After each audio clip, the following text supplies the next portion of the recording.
আচ্ছা, ইউটিউব যে shorts video আছে সেই শর্টস ভিডিওগুলোতে যদি একটা সময় গিয়ে ভিউজ আটকে যায় সেগুলো দেখে একটু খারাপ লাগে, তাই না?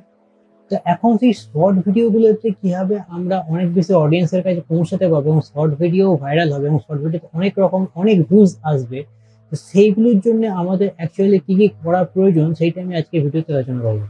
দেখো, প্রথমে আমরা যেমন লম্বা ভিডিও বানাই তখন কি করি না, ভিডিওটা রেকর্ডিং হয়ে যাওয়ার পর টাইটেলে এবং থাম্বনেলে কি হয় না, সেই ভিডিওটা সম্পর্কে লিখি এবং তার একটা ভিডিওতে কি করি ডেসক্রিপশন লিখি, তারপর ট্যাগে গিয়ে আমরা রিলেটেড কিওয়ার্ড ট্যাগেতে লিখি, তারপরে আমরা কিন্তু সেখানে যদি কিছু ল্যাঙ্গুয়েজ অ্যাড করার থেকে ল্যাঙ্গুয়েজ অ্যাড করি, আর তার সাথে সাথে এখানে আমরা টপিকও অ্যাড করে দিই যে এটা কোন ভাবে এই টপিকের এই ভিডিওটা রয়েছে কোনভাবে।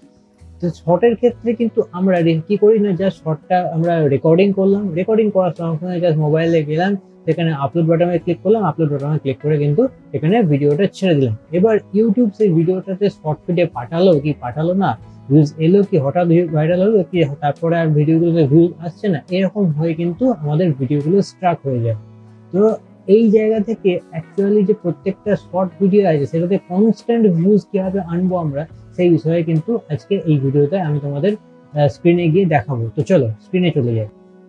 এই যে প্রথমে কি হচ্ছে না, ক্রিয়েটর স্টুডিওটা খুলে নিয়েছে, এটা তোমরা কম্পিউটারে খুলতে পারো, মোবাইলেও খুলতে পারো। studio.youtube.com এ যাবে গুগল ক্রোমে, মোবাইল থেকে হলে সেখানে জাস্ট লেফটে যে 3 ডট আছে একদম রাইট কর্নারে, সেখানে ট্যাপ করবে এবং সেখান থেকে ডেস্কটপ মুভ করে নেবে, অটোমেটিক কিন্তু এরকম ভাবে খুলবে। ঠিক আছে, এইবার ধরো একটা শর্ট ভিডিও রয়েছে, সেই শর্ট ভিডিওটাতে আমি যদি যাই, ধরো এটা শর্ট ভিডিও রয়েছে, ঠিক আছে, এই শর্ট ভিডিওটার মধ্যে শুধুমাত্র কি রয়েছে দেখো, এই টাইটেল দেওয়া রয়েছে এবং ডেসক্রিপশন কিন্তু কিচ্ছু লেখা নেই। ঠিক আছে, এবং নিচের দিকে যদি আমরা আসি, দেখো নিচের দিকেও কিন্তু এখানে দেখো শো মোড যদি করি, তো তখন কিন্তু এখানে কোনো ট্যাগও অ্যাড করা নেই, শুধু ল্যাঙ্গুয়েজটা অ্যাড করে ছেড়ে দেওয়া হবে। ঠিক আছে, ব্যাস। এবার কি হচ্ছে না, এই যে ভিডিওটা রয়েছে এই ভিডিওটা অনেক বেশি মানুষের কাছে কখন পৌঁছবে, দেখো এটা একটা কি হচ্ছে না, ছোট করে আমি একটা মিনি ব্লগ করেছিলাম সেখানে মুর্শিদাবাদ মতিঝিল নিয়ে। তো এখানে আমি দেখো শুধু মুর্শিদাবাদ মতিঝিল লিখেছি টাইটেলে, কিন্তু আর কিছু লিখিনি। এবার তুমি কি হচ্ছে না, এর সাথে যদি একটু ভালোভাবে অ্যাড করি যে মতিঝিল মুর্শিদাবাদ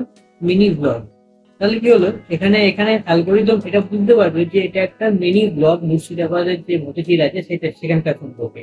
এবার ডেসক্রিপশনে কি হচ্ছে না, ডেসক্রিপশনে আমি যদি এবার ভালো করে লিখি যে হ্যাঁ এখানে ধরো আজকে ওই মতিঝিল সম্পর্কে 2-4টে লাইন লিখে দিলাম।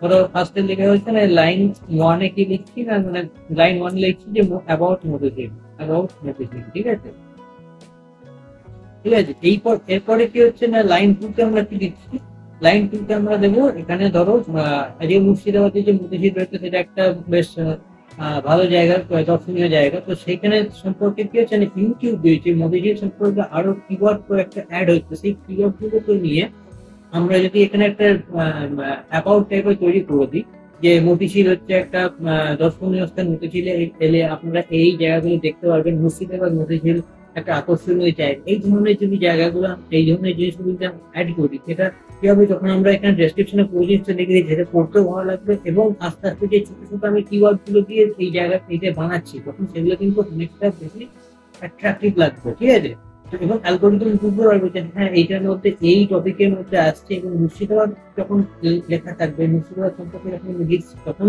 কি হচ্ছে না, মুর্শিদাবাদ যে কিওয়ার্ডটা রয়েছে সেই কিওয়ার্ডের মধ্যেও কিন্তু এই ভিডিওটা তখন র্যাঙ্ক করতে আমরা করবো। ঠিক আছে, এবং তোমরা জানো যে সার্চে যখন আমরা সার্চ করি আজকাল কিন্তু শর্ট ভিডিও কিন্তু সার্চের মধ্যে চলে আসছে। ঠিক আছে, তো সেই ক্ষেত্রে এটা একটা খুব প্লাস পয়েন্ট আসছে।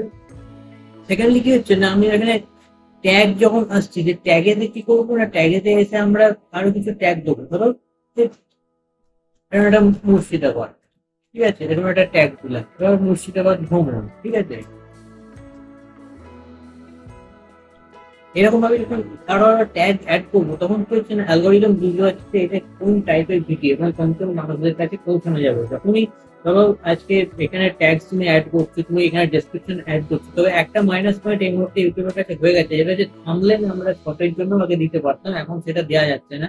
এক্ষেত্রে কি হবে, তোমাদের ভিডিও থেকে একটা পার্ট এখানে অ্যাড হয়ে যাচ্ছে, বা যখন তোমরা আপলোড করছো তখন কিন্তু থাম্বনেল অ্যাড করতে পারছো না। ওই যে ভিডিওর মধ্যে কি আছে, তুমি ভিডিওর একটা পার্টে তুমি একটা লেখা দিয়ে দিলে, হ্যাঁ এই ধরো আজকে আমার এই মুখের সূত্র রয়েছে তার নিচে আমি লিখে দিলাম। ঠিক আছে, তো তখন কি হচ্ছে না, তখন ওইখানে এটা এরকম থাম্বনেল হিসেবে কিন্তু তৈরি হয়ে যাচ্ছে। তো এইভাবে তোমরা যদি তোমাদের শর্টকে যদি ইউটিউবে আপলোড করো বা যে কোনো প্ল্যাটফর্মে আপলোড করো, তখন কিন্তু তোমাদের কিন্তু সেইখান থেকে অটোমেটিক ভিউজ আসতে আরম্ভ করবে এবং শর্ট কিন্তু ভাইরাল যাবেই যাবে। তো ঠিক আছে, এই ভিডিওতে এইটুকু ইনফরমেশন তোমাদের সঙ্গে শেয়ার করা ছিল। যদি ভিডিওটা ভালো লাগে অবশ্যই চ্যানেলকে সাবস্ক্রাইব করো। দেখা হচ্ছে আরেকটা নতুন ভিডিওতে, ততক্ষণ ভালো থেকো, চলো টাটা।